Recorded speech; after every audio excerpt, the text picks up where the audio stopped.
Hello everyone! Nag-house hunting po tayo. Dito tayo sa may tabi ng Kawa sa may Omeda.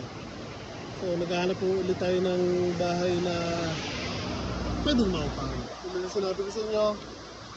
Pero mas prefer ko kasi sa may malapit sa Kawa para pag summer, dito kami titigil. Kaya nga lang, hindi ganun kadali makakita ng bahay dito. Although marami, mga abandonado, kaya nga lang marami din kasi hindi basta-basta pinapaupahan. Meron man nagpapaupa, ayaw sa foreigner yung iba. So, tulad ng sinabi ko, kung gusto yung makakita ng mga ganitong klase ng video, comment lang kayo, tapos gagawa natin ng video na mahaba.